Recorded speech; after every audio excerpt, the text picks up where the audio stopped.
Welcome back. Today we are going to be looking at the art of the Baroque in Italy and Spain. So first of all, let's just talk about this term Baroque.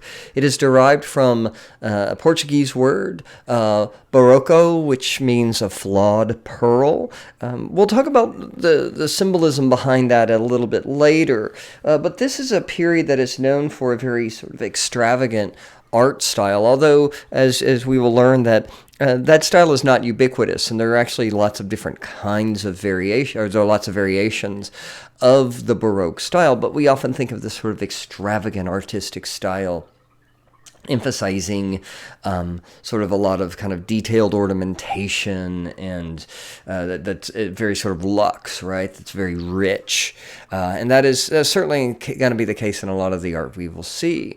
Art is very much a reflection of the period, a period in Europe in many areas, of growing and great wealth. This is due to this now being a period deep within the era of exploration and colonization, as many European countries now are colonizing all parts of the world, from the Americas to Africa to parts of Asia, where oftentimes they are exploiting the natural resources and the human resources there in the form of slavery.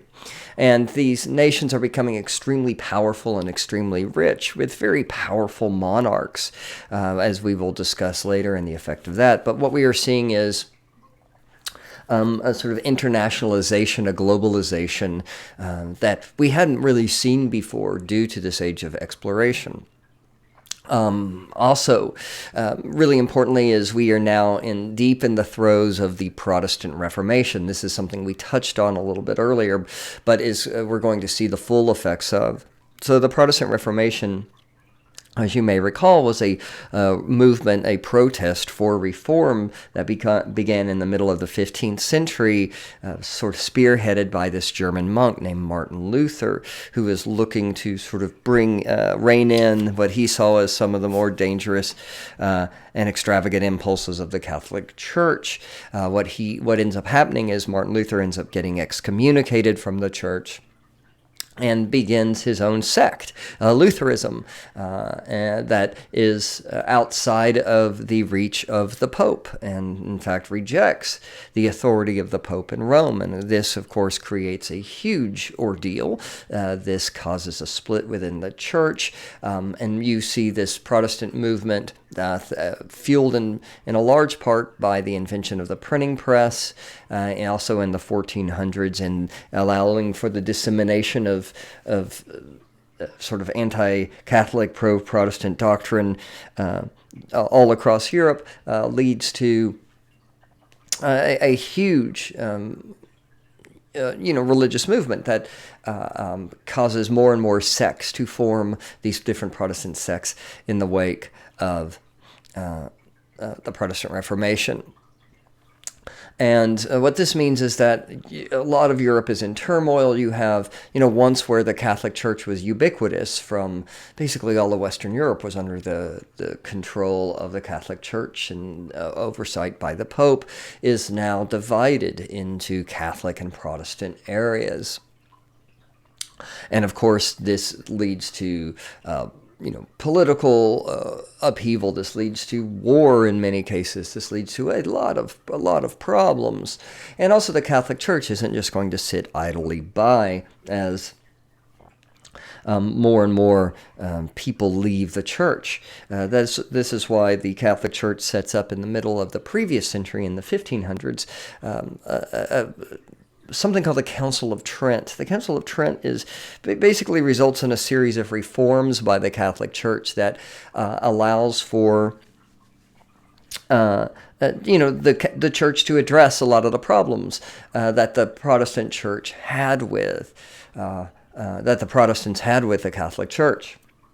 And we're not going to get into the specifics of that here. But one of the things that this results in is a sort of a reevaluation of the importance of art and imagery within the Catholic Church, which has always had a very central position throughout, at this point, the more than 1,200 year, 1,300 year or so history of the church. and it's had a prominent place. And there's sort of an impetus to create art that is appealing more and more to the individual, because I'm dumbing things down. I'm stripping things down to sort of their ridiculous essence here. So I apologize for the crudity of the simplicity of this argument. But one of the basic arguments that the Protestant Church has is that the Catholic Church, with all of its complicated hierarchy and its pope and its archbishops, or cardinals and archbishops and bishops, and these sort of complex laws, plus also the fact that the Catholic Church didn't really allow your average layperson, your average Christian, to really read the Bible for themselves, but instead it had to be interpreted by a priest, felt that there was a disconnect between your average person and God. Once again, this is an oversimplification, but one of the arguments for of all these various Protestant reformers is that all you really need to be a Christian is sort of faith in God, belief in, the sacrifice of Christ, and the Bible. The word of the Bible is the word of God, and that's really the basis of everything. But there's a feeling that the Catholic Church had sort of taken away this personal, intimate aspect of kind of religious practice, and the Catholic Church is trying to address that, and they address it in different ways. But for our purposes, they're sort of attacking it in a lot of the way through imagery to create an art that is more emotional and inviting. And if you think about it, the art of the Renaissance and late Renaissance, especially into Mannerism, had gotten incredibly intellectual. It had gotten rather obscure with, deep references to biblical theology, to Greek and Roman mythology, and it was very difficult to understand by your sort of average person. And so in many ways, the art of the Baroque, especially in Italy and Spain and other Catholic countries, is going to sort of aim for this mass appeal. So the Counter-Reformation is what this sort of whole set of reforms is called, that is spearheaded by the Catholic Church to get people back into the church. All right, so how does that look? Well, in some ways it starts and ends and begins in Rome. Rome being the center of the Catholic Church, the Vatican City, the location of the St Peters Basilica, the Church of the Pope, is here, and this is really sort of the heart and soul of the Catholic Church. And already in the 1500s, we saw a push by several popes to sort of reestablish Rome as a center of power. After several centuries of it sort of losing its prestige and losing its power, and we saw that with several popes. You can go back and learn about them, who kind of reestablish Rome as a center of power. And one of the ways they do this is by tearing down the old St. Peter's, the old, at this point, 1,200-year-old church that had been the center of the Catholic faith, that had been the center, the church of the Pope, and they build a new one. And this is a process that is taking now quite a while. This is about 100-year process, and we've already seen guys like Bernini and Michelangelo already contribute to this.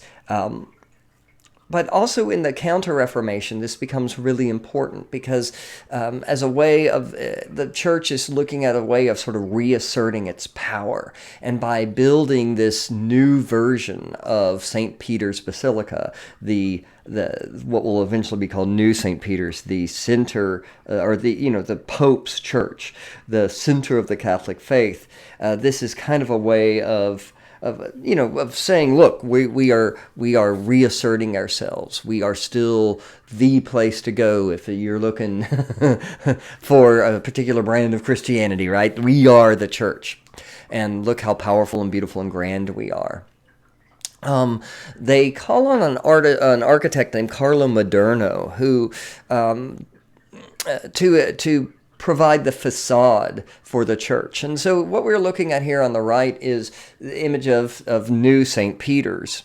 your St. Peters Basilica, with the dome, which was originally designed by Michelangelo, referring to, once again, sort of also this classical Roman past. We see a church that draws very heavily, just like all Renaissance art did, from Greek and Roman architecture, with its use of Corinthian columns, its use of a Greek-style pediment. But Moderno started to experiment with a style that was a lot more dramatic than traditional Roman or traditional Renaissance art. And we started to see this in the late Renaissance and the Mannerist period, if you remember in the last chapter. But here especially you can see the use of light and shadow that Moderno is creating. And on the left is an earlier church he did called Santa Susanna, which the Pope saw and kind of fell in love with, and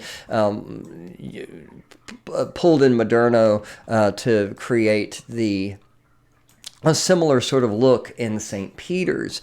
But notice how the columns here are starting to play with shadow and depth. And instead of sort of the flat facade we saw in the Renaissance, where everything's sort of perfect and geometric and kind of plain, we're seeing now a sort of dramatic use of light and shadow within these forms.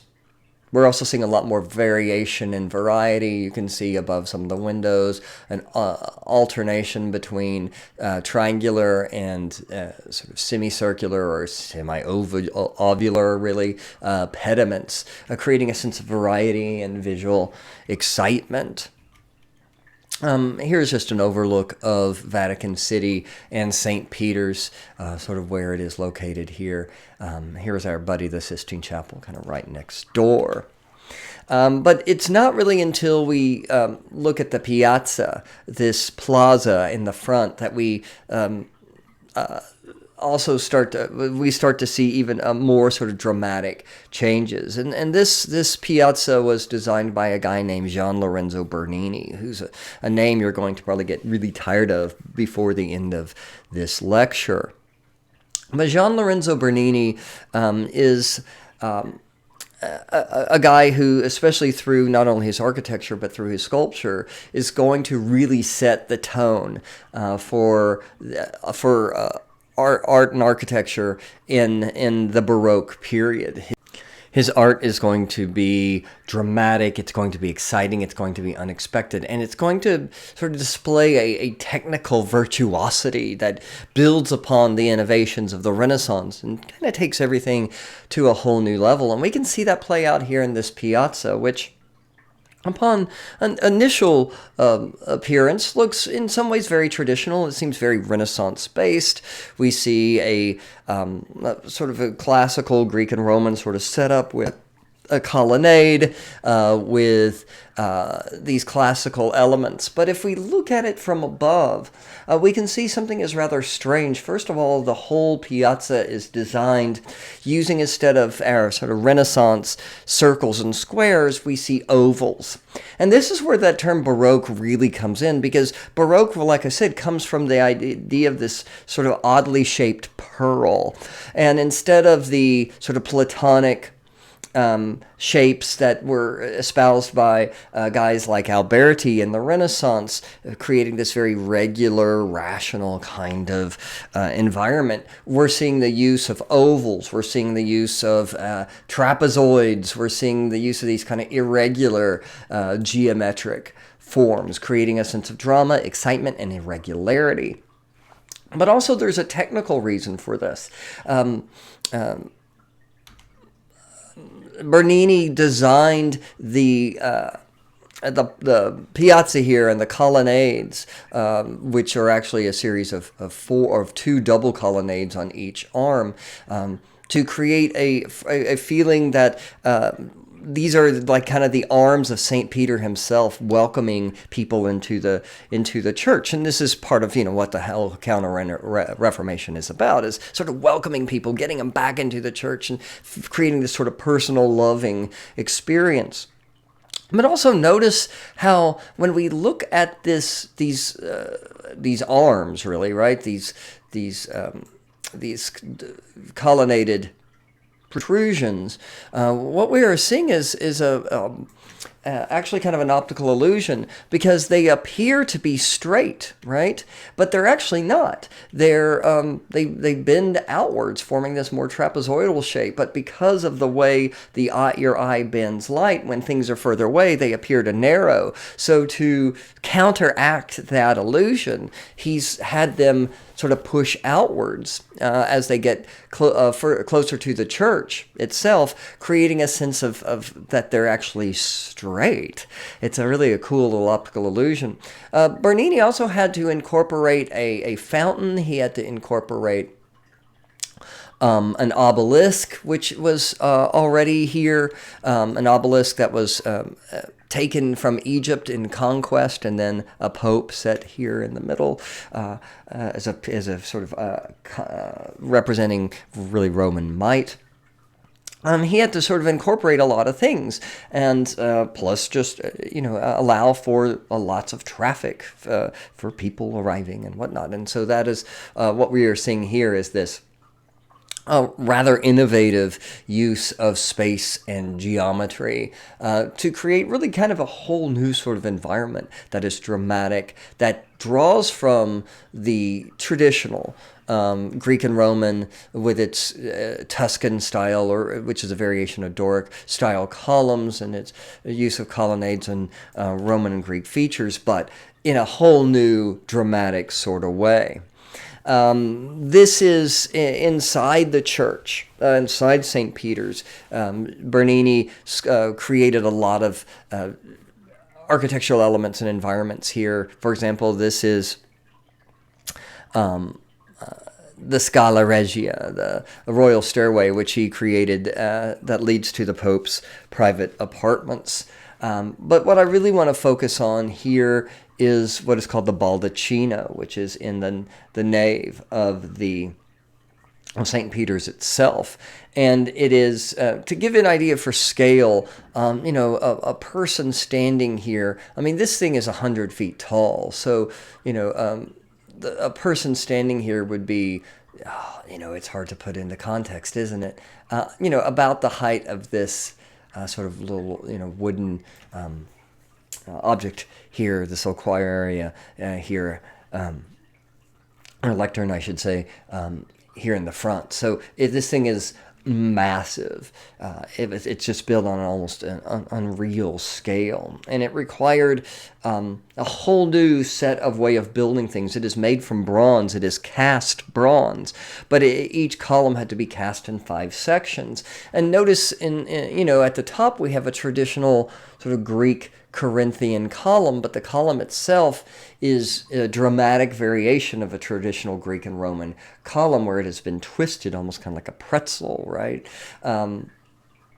Also, the Balducino, and this comes from a term meaning sort of a silk canopy. It literally means silk from Baghdad, but it's the Balducino itself, this sort of big bronze canopy, is massive, topped with this cross and this globe representing the power of the church over the world. Also, in the background, and here's a close-up of it, you see this chair sort of underneath this this stained glass window, surrounded by images of light. This is something called the Cathedra Petri, the chair of Peter, because the popes see themselves as the heirs of St. Peter. And this is meant to read, this is the Pope's church, right? This is St. Peters Basilica. So this is meant to sort of represent the power of the Pope, the power of the church. If you see this canopy sort of representing the power of the church over the world, and then you stare through it, and what do you see? You see the chair of Peter, the throne of Peter, representing sort of the power of the Pope's position on earth. And then where does that power come from? Well, it comes from God, as we see the stained glass window with a dove in it, a dove representing the Holy Spirit, the Holy Word of God. So this power comes from God. So this whole thing is sort of a glorification of the Pope, the glorification of the church, and an expression of the dominance of the church over the world. And it's designed by Bernini in a way that it is overwhelming. It is massive. It is technically sort of cutting edge.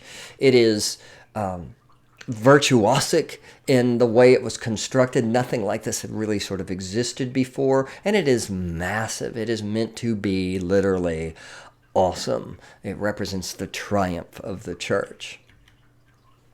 Bernini is dramatic. This is a guy who was a child prodigy. He was recognized from a very young age as, a pope called him the next Michelangelo when he was still a kid, right?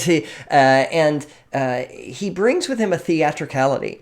Bernini was interested in the theater. He directed and acted in plays, and he brings a theatricality, a drama, emotion into his artwork. These are some earlier works by him. This is made for a cardinal named Scipione Borghese. The Borghese were a very powerful Italian family, and this is his version of the David. And I'm actually going to put this side by side with some other Davids we have seen. On the far left, of course, is Donatello's early Renaissance David. In the middle is Michelangelo's high Renaissance David. Then we have Bernini's David. So we have almost 200 years of Davids here.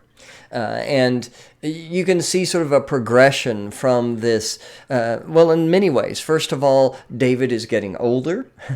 He's growing up through time. We also see, a change in the point of the story that is being told. The earliest Donatello's David is very sort of told the traditional story of David's victory over Goliath, whereas Michelangelo shows us this contemplative, thoughtful David before the battle, and we talked about how this represents this concept of potential, the potential for greatness, human beings sort of contained within us. And on the far right, we have Bernini's David, a David that is shown in the middle of action, in the middle of the battle. So this is not the sort of victorious David we saw on the far left or the contemplative David we see in the middle, but a David of action, a David of intention, a David of emotion. Notice how his body is twisting and turning. We see a rejection of that sort of those staid simple Renaissance forms, and instead we're seeing spirals and twists and turns, just like we saw in the facades by Maderno, just as we saw on the twisted columns by Bernini. We can see this drama in other works, like his work Apollo and Daphne, a story from Greek mythology, from Ovid's Metamorphoses, where we see this nymph, Daphne, is being turned into a tree as Apollo pursues and attacks her. She is to preserve her virginity and her innocence. She is turned into a tree by the gods. It seems like a weird thing to do. Why wouldn't you turn or Apollo into a tree? But anyway, she turns into this tree. But look at the way Bernini has sculpted her, twisting and turning. And look at his technical mastery. Look at the way he's sort of rendered this marble to where it looks as if it is flowing garments, as if the figures are almost suspended in the air. And when you look at the hands of Daphne and you see these tiny, thin, delicate branches and leaves stemming from her fingertips as she morphs into this tree, it's astounding, thinking that this came from a solid block of marble, and he was able to carve such delicate and intricate features and a really sort of intricate and involved interplay of figures out of one piece of solid marble is incredible. Bernini is standing on the shoulders of giants, of course. He's standing on the technical innovations of guys like Donatello and guys like Michelangelo, but he is pushing what they started into even further, more difficult, technically difficult realms. I think if you really want to understand Bernini and understand the art of the Counter-Reformation, this work called The Ecstasy of St Teresa is a really good place to start. St Teresa of Avila was a nun, a Carmelite nun who had visions of angels, and she published a book about these visitations, and this became a huge bestseller, and the Catholic Church sort of really used St. Teresa as kind of a model for the concept of the Counter-Reformation as being a way of personalizing interactions with God. And you can see by reading here where she says, "Beside me on the left appeared an angel. He was not tall, but short and very beautiful. His face was a flame, that he appeared to be one of the highest rank of angels, who seemed to be all on fire. And in his hands I saw a great golden spear, and at the iron tip there appeared to be a point of fire. And this he plunged into my heart several times, so that it penetrated to my entrails, and when he pulled it out, I felt that he took them with it, and left me utterly consumed by the great love of God. And the pain was so severe that it made me utter several moans, and the sweetness caused by this intense pain is so extreme that one cannot possibly wish it to cease.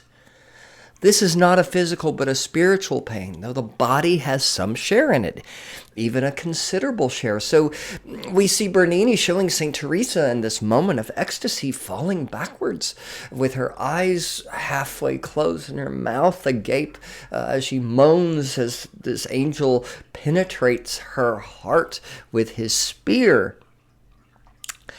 And it is dramatic, it is impersonal, it is intense. And the way he sculpted it is virtuosic, with the way he's turned this hard marble stone into this flowing garment, wind-blown garment. The way he's carved the tunic of the angel into this almost organic, flowing, liquid kind of material.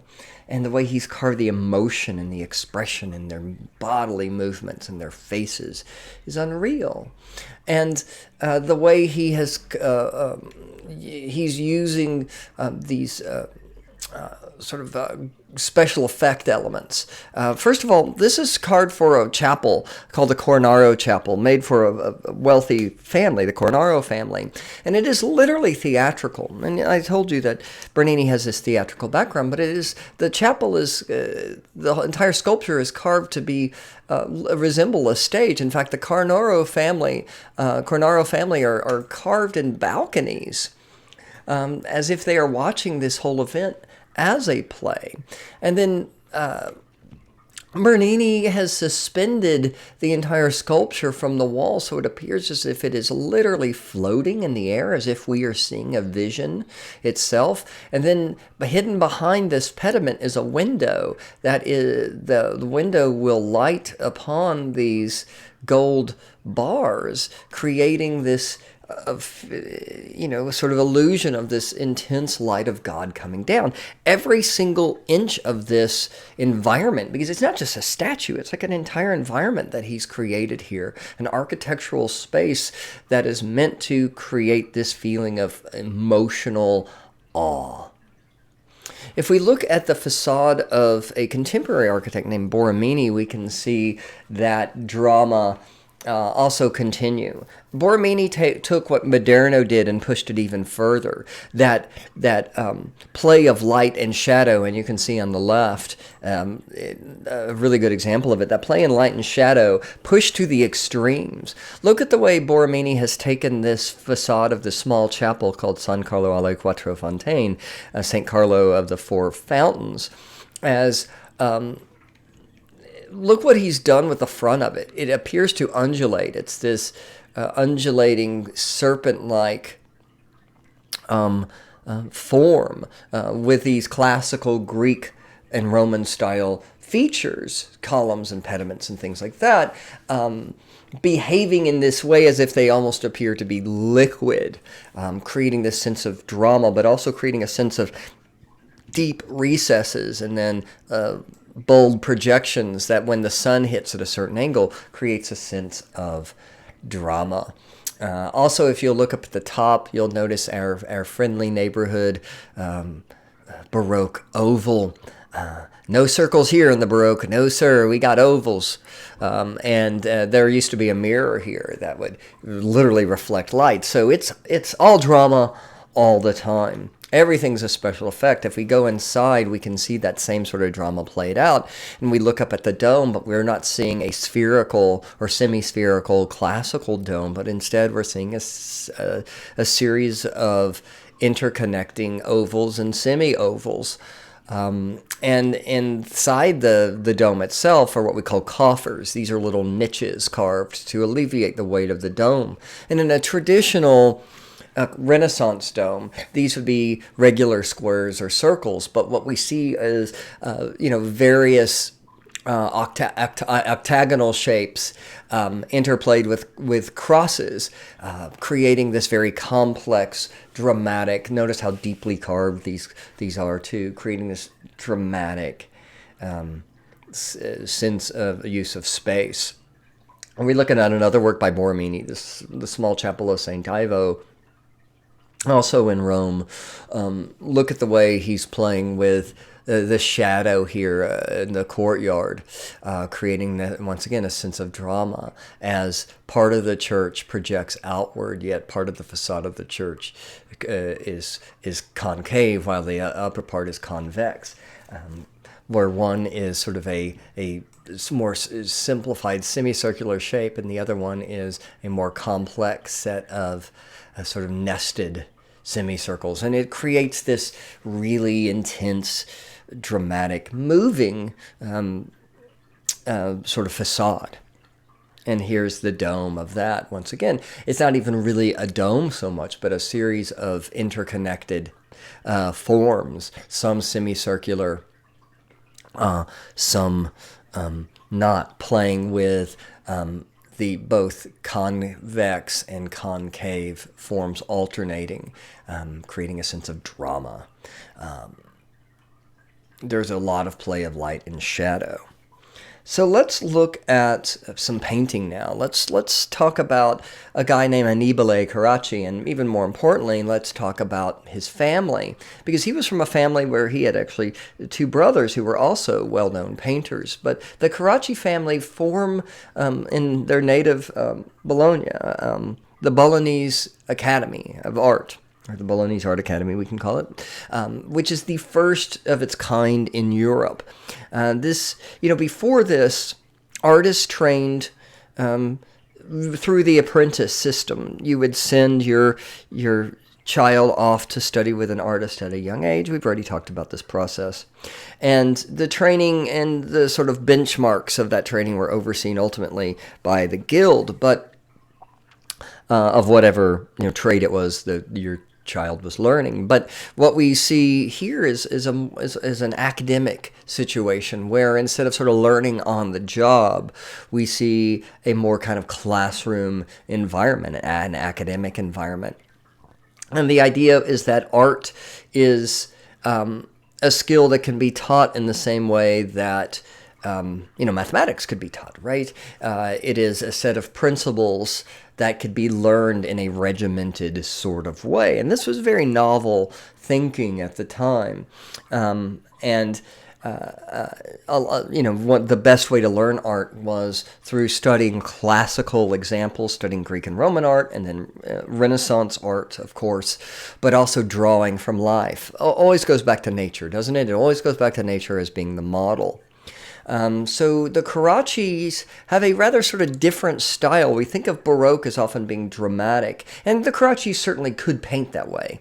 But they could also paint in a way that is very sedate, very calm, very what we call classicizing, meaning that it draws heavily from Greek and Roman sort of rational forms. And if we look at this image called the Flight into Egypt, this is a biblical scene after Herod goes to kill all the children. Mary and Joseph flee into Egypt, taking Christ with them. And this is a very common scene depicted in Christian art. But first of all, look how small he's made the Holy Family. Instead, we're focusing more on this beautiful landscape that is laid out in a very rational way in these even sorts of layers, creating a sense of calm, creating a sense of peace and order, as the landscape recedes back into space. Creating this sense of sort of layered areas, almost stacked on top of each other, creating a sense of order and rationality and calm. And even though this is a scene of, of escape, of fleeing murder, there is a sense of calm and reason and rationality. So the Baroque isn't all drama all the time. It kind of depends on who you're looking at. And even who you're looking at depending on who they're painting for. Because certainly the Carraccis and Annibale Carracci could be extravagant. This is a series, this is a large fresco that he did of a series of paintings for the Palazzo Farnese. The Cardinal Farnese, who was from a very powerful family, commissioned the Annibale to paint this ceiling. And you'll notice that we have this trompe-l'oeil effect. Trompe-l'oeil, remember, is French for fool the eye. And we're looking at,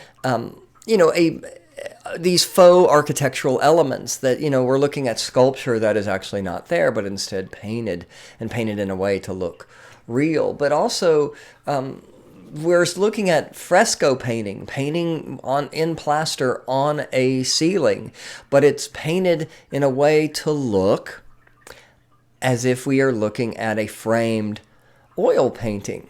This is a technique called quadro riportato. It's faux frames. And this is once again, kind of one of those special effects techniques that were so popular in the Baroque that creates a sense of excitement and drama and shows sort of technical virtuosity. I mean, this is Annibale Carracci showing off his ability to create these illusionistic paintings that appear as if they are framed works of art, but they're really painted on a wall. Michelangelo Merisias, better known as Caravaggio, is one of the most influential artists of the Baroque period.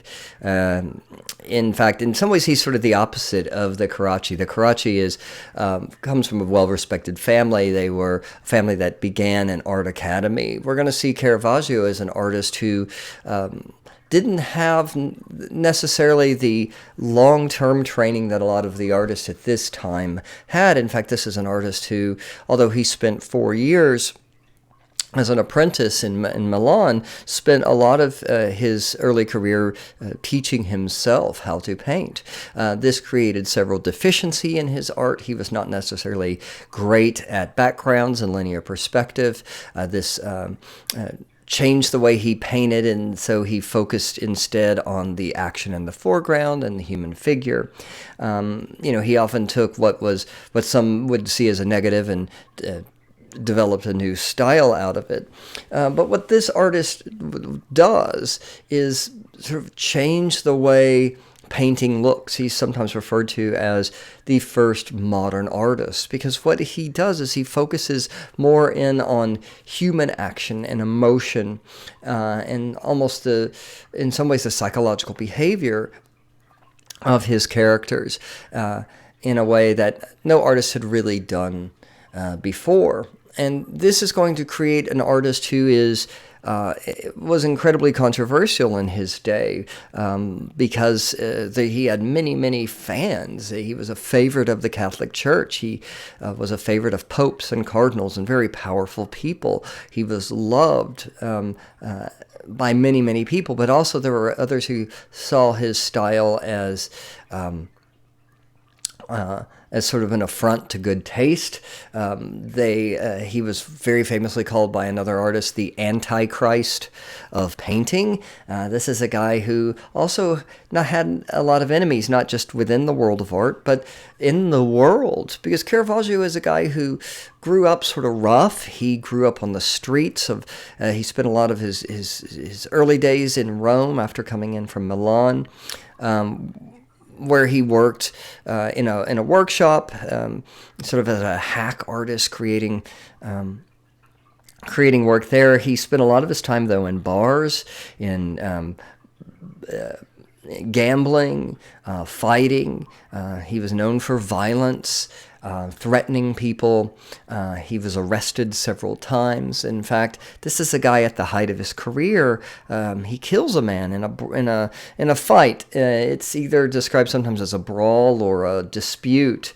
But it was a guy he actually had some problems, had some encounters with before. But he kills this man, and then he flees. He was so well loved that he still, even though he was wanted for murder and could not return to Rome, he spent about 6 years under the protection of wealthy and powerful patrons, where eventually he dies, and his death is somewhat mysterious. Either he died of disease or natural causes, or perhaps he was murdered in retaliation for the death he caused. There's a lot of sort of question marks over Caravaggio's life, and a lot of his life, his reputation might very well be exaggerated. But what's not exaggerated is his influence, because he is without a doubt one of the great artists of the Baroque period. So let's take a look at an early work of his. We'll come back to this work. This is called the Cardsharps, and we are here in the Dallas-Fort Worth area, where I teach my courses, and this is located in the Kimball Art Museum. So if you want to see an early Caravaggio and you want to see a work that sort of puts him on the map, this is a good place to start. This is an early work by Caravaggio that helped gain him the attention of a cardinal named Francesco Maria da Monte, who really introduces Caravaggio to other members of the church and starts getting him a lot of commissions and really helps get his career started. This is indicative of a lot of Caravaggio's earlier works. It sort of depicts sort of scenes of the people of the streets. Caravaggio often associated with sort of a rough crowd, often with prostitutes and gamblers and drunks. And this is a rather humorous image that shows these two cardsharps, these two cheats, these two grifters, con men, whatever you want to call them, playing cards against this young nobleman, and he is, here he is in his finery, completely unaware that these two guys are cheating him, as one of the guys stands behind and gestures to the other, revealing the cards that the young guy is holding. There's a sense of humor here, but also there's a sense of realness. Caravaggio often drew from his models the people who were around him. Oftentimes, sometimes a criminal element, sometimes elements of images of the sort of local drunks or whatever, but often just people off the street, because as a young artist, he couldn't often afford a model, and so he uses these regular, everyday types of people, as opposed to, when you look at most traditional, at this point, Renaissance art, and then through the Baroque period, there's this idealized form, right? Everybody's sort of beautiful and perfect. But Caravaggio's characters looked like us. But there's a real sort of sense of realism in Caravaggio's early works that will carry through his later works. This is another work called The Musicians. He often painted pictures of sort of rather young, beautiful men in his early images when he was not doing really a lot of religious commissions, but these were the kinds of things that people would put in their homes, and they were often either humorous or sort of somewhat sensual kinds of scenes. But Caravaggio starts, because of his association with this cardinal, starts to get some really important commissions for his works, and this is made for the Contarelli Chapel. It's an image for the calling of St. Matthew, and in this we start to see Caravaggio's more mature style. You'll notice, first of all, the lighting. This is one of the key characteristics of Caravaggio. This is a technique called tenebrism. This is like that Renaissance chiaroscuro technique, but on steroids. The contrast is extreme. The lights are extremely light and bright, and the darks are almost black, with not a whole lot of sort of mid values in between, creating this very high contrast dramatic scene. It does several things. First of all, it adds a sense of drama. We've already seen in the use of architecture, or in architecture, the use of light and dark to create a sense of drama with actual shadow. Here, Caravaggio is painting those shadows. But it also isolates the characters from the background, sort of putting the background, in the background and focusing on the interactions of the characters, and really putting, in some ways, kind of literal spotlight, because he often uses this light as a way to highlight the characters he wants us to focus on. Highlights their actions, their motivations, their emotions, their reactions, whatever it is he's trying to show us. Here we see the image of St. Matthew, who was a tax collector, a man who was called by Christ and can't believe that he's being called, because, tax collectors, especially in sort of the biblical tradition, are these characters that were often kind of mafioso types who would rough up people to collect their taxes. And there's a real kind of thuggish sort of quality often to the way these characters are depicted. And you can see that here. Here's Matthew in this back room, in this dingy place, wherever he is, surrounded by these sort of rough hooligan types with their swords. Once again, the kinds of people that Caravaggio would have been associating with, maybe, in some cases. I love this character here, who's so unaware of all the other actions, because he is focusing and concentrating on counting the money. And as Caravaggio is using this light not only to highlight Matthew, but also to sort of represent the concept of divine light. As Christ stands and points towards Matthew, I think if you notice Christ's hand, you'll immediately recognize this as a nod to Michelangelo's depiction of Adam's hand in the creation from the ceiling of the Sistine Chapel. This is, Michelangelo certainly was an influence on Caravaggio. But, Matthew can't believe that Christ is calling a sort of low life like him for this divine purpose. So we have sort of the basics of all of Caravaggio's later works. We have this tenebristic lighting. We have this use of these familiar, regular-looking kinds of people. We have sort of also something I forgot to mention, a lack of sort of divine or biblical kinds of special effects. It's rare in Caravaggio to see angels or heavenly hosts, or sometimes even halos, although we do see a halo on Christ here. Certain angel wings, those kinds of things. Everything is very grounded in reality, because that's what he is about. He wants to make these biblical stories resonate in a realistic sort of way. So we have this lighting, we have these regular-looking people, we have this lack of sort of theatrical special effects, but we do have drama, we have an intensity, we have emotion. Let's move on. This is his version of the conversion of St. Paul. I'm going to show you another version of St. Paul really quickly. This is Michelangelo's version of St. Paul from the Sistine Chapel. And this is, painted in, Michelangelo's sort of later style. It's very sort of bombastic and dramatic. And in a typical Michelangelo fashion, everybody is strong and beautiful and buff. It's just like a Michael Bay film, isn't it? It's special effects everywhere. We have a cast of dozens and dozens of people. We have Christ flying through the air, shooting lightning out of his hand. We have St. Paul falling to the ground, and everybody's sort of naked and beautiful and awesome. This is like CGI City, right?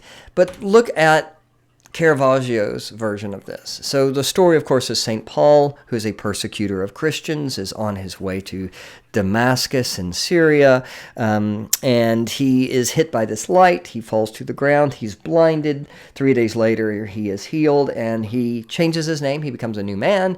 He is no longer Saul, as he originally was known, but he's now Paul, and he has a new mission. He, instead of persecuting Christians, he is spreading the gospel. And, of course, Paul goes off to write a significant part of what becomes the New Testament. But look how Caravaggio has portrayed him. First of all, tenebrism. The background is pretty much obscured. This light is representing both divine light, but also helping to highlight the actions, which is St. Paul falling from his horse. But notice we have no halos, we have no angels, we have like no naked buff dudes flying through the sky, but we have a very quiet, intimate, realistic sort of moment where these religious scenes have now become literally realized. They have become realistic. They have been stripped of their sort of pageantry, and they have been stripped of their extravagance, and they have been whittled down to the bare essence, which is stories of human beings behaving to situations that are often beyond their comprehension or their control. And he portrays those reactions in a very human way. And for some critics, it was too human. One critic very famously said that this doesn't look like St. Paul, but it looks like a drunkard falling from his horse. We can see that same sort of, those exact same things in another work made around the same time called The Entombment. But Caravaggio, by this point in his career, is starting to really build quite the reputation. He's building a really kind of a fandom among many artists. In fact, there's going to be a whole group of artists sort of coming out of the wake of Caravaggio who refer to themselves as Caravaggisti, little Caravaggios. We're going to see them adopting this dramatic, high contrast tenebristic style. We're going to see them using these sort of regular looking people. But this especially this use of regular looking people is one of the things that caused some critics to call him the AntiChrist of painting, because it was considered almost blasphemous to picture Christ or the Virgin Mary or whoever it was as looking anything other than beautiful and perfect. But for many, many, many people, many, many Romans, the fact that these figures were now relatable and identifiable and felt and looked like them was the appeal to Caravaggio's painting. But also, it fits right in with that whole Catholic Counter-Reformation and the council, the edicts coming down of the Council of Trent, which is kind of calling for a pictorial program by the Catholic Church that resonates with people on an emotional level. I think if we really want to understand Caravaggio's ability to get down to the deepest roots of human emotion, personally, I think his image of the death of the Virgin is remarkable. This was a work that was created for a chapel and was originally rejected, partially because there was a story that Caravaggio used the body of a prostitute as a model for the Virgin Mary, and that may be more hearsay than actual fact.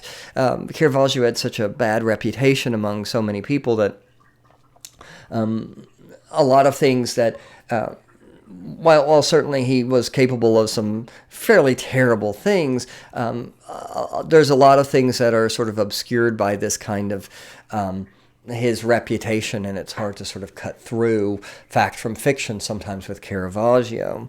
So whether this is true or not, certainly this image is unconventional. The death of the Virgin, while there were images of it, it was a rare image. It's something that we don't see a lot of in art from this period. And the way Caravaggio painted it especially was disturbing. Instead of showing Mary in sort of a peaceful repose, he has caught her kind of right after her death throes. Her arm sort of lies on the pillow in this unnatural sort of way. Her feet are stick up crudely from underneath the blanket, and she has this bloat to her. She has kind of greenish, pale cast to her skin. On top of that, sort of indignity of her position, she is surrounded by this group of the apostles, but these aren't the handsome, strong men of sort of traditional painting, but instead these are old, weak, feeble, balding, bearded kind of geezers, right? Weeping and bawling and losing their repose, losing their kind of losing their stuff, guys, overwhelmed by emotion and sadness and loss. Because what Caravaggio is getting at here is not just the death of the Virgin Mary, but he is contemplating the real effects, the emotional ripples that emanate from the death of anyone, and the effect of that on their loved ones. And here we are seeing true and genuine sorrow. And for me, the most moving part of this painting is the image of Mary Magdalene, who he has in the foreground. And even though she is the character, the figure closest to the viewer, she is also the most removed because of her position. She falls, she crumbles really into her own lap, emitting these heavy sobs as she is so devastated by the death of her friend that she can't even look up. This isn't like a lot of paintings and a lot of sculpture at this time is very posed, right? The characters kind of look up at the viewer as if they know that they are part of a drama or a play that is being observed, and they are literally playing to an audience, sort of looking at us. But we don't see that here. What we see instead is something intimate and real and devastatingly sad. It's almost like we have intruded, we have walked into the wrong room, and we have seen this incredibly private, personal, horribly sad moment, and we are interlopers here. And they do not notice us, nor care to notice us, because they are so lost in their own grief. And if you look closely at Mary Magdalene's sort of tableau around her, if you see a wash basin with a rag hanging from one corner of it, this tells you that this is a woman who was caring for her friend, as the Virgin Mary was lying in her deathbed for days, weeks, months, we don't know. The Magdalene was sitting next to her, holding her hand, telling her stories, bathing her, giving her, baths when her fever gets too much, keeping her company, and the entire time sort of being strong for her friend, holding in her sorrow, being a rock that her friend can depend on. And then when the Virgin Mary does pass away, the Mary Magdalene loses it. She can't even cope. She is so overcome by this intense sorrow that we don't see her face. We just see this sort of effect, this wake of her sadness as her body heaves with these sobs. And that is what makes Caravaggio Caravaggio. Is his ability to cut through the pageantry that was so inherent in this kind of art and get to a sort of reality that goes beyond the religious tableau of these stories and focuses instead on the human element. And the effect is devastating, and it's real, and it's emotional, and it is relatable, because the truth is that this is an experience that if you have not experienced it, you will experience the loss of someone you love deeply. It's devastating. It is gutting. It is incomprehensible. And Caravaggio has created this in a real way.